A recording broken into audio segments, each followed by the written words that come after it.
আল্লাহ পাক আজকে আপনাকে হয়তো 1 কোটি টাকা দিয়েছেন, কালকে আল্লাহ না করুক 1000 টাকার জন্য মানুষের কাছে হাত পাততে বাধ্য করতে পারেন আল্লাহ পাক। এমনও কিন্তু দিন আসতে পারে, দিন সবার সবসময় সমান থাকে না।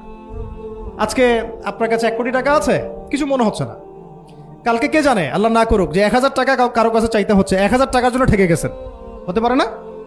তো রিজিককে মানুষ তাজিম না করলে রিজিক দূরে চলে যায়। দুটো বিষয় খেয়াল রাখবেন, দুটো বিষয়। এক হচ্ছে মাঝে মাঝে মনের মধ্যে কিছু আমল করার ইচ্ছা আসে না? মনে হলো যে আচ্ছা একটু 10টা আয়াত পড়ি, মনে আসে না? মাঝে মাঝে এমন মনে হয় না?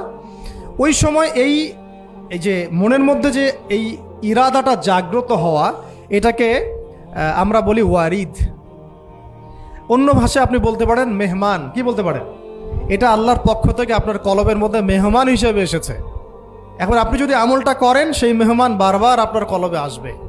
যদি আপনি ওই সময় আমলটা না করেন, মেহমান চলে যাবে, মেহমান অসম্মানিত হলে পরে আর আসবে না। একইভাবে রিজিক আল্লাহ পাক দিয়েছেন, এর তাজিম যদি করতে পারেন রিজিক বেশি আসবে। রিজিকের তাজিম সম্মান করতে না পারলে রিজিক আসবে না, বেশি কমে যাবে। উসমান রাদিয়াল্লাহু আনহু সবচেয়ে ধনী ছিলেন না? কেন জানেন? কেন? এটা কি জানেন কেন ধনী ছিলেন? একে তো তিনি প্রচুর দান সদকা করতেন, এটা তো আপনারা জানেনই। আরেকটা জিনিস অনেকে জানে না, তিনি উটের পিঠে বসেছিলেন, কিছু একটা খাচ্ছিলেন, এই 2-1টা দানা পড়ে গেছে নিচে। উটের পিঠ থেকে নেমেছেন, নেমে সেই দানা উঠিয়েছেন, পরিষ্কার করেছেন, ধুয়েছেন, আবার খেয়েছেন।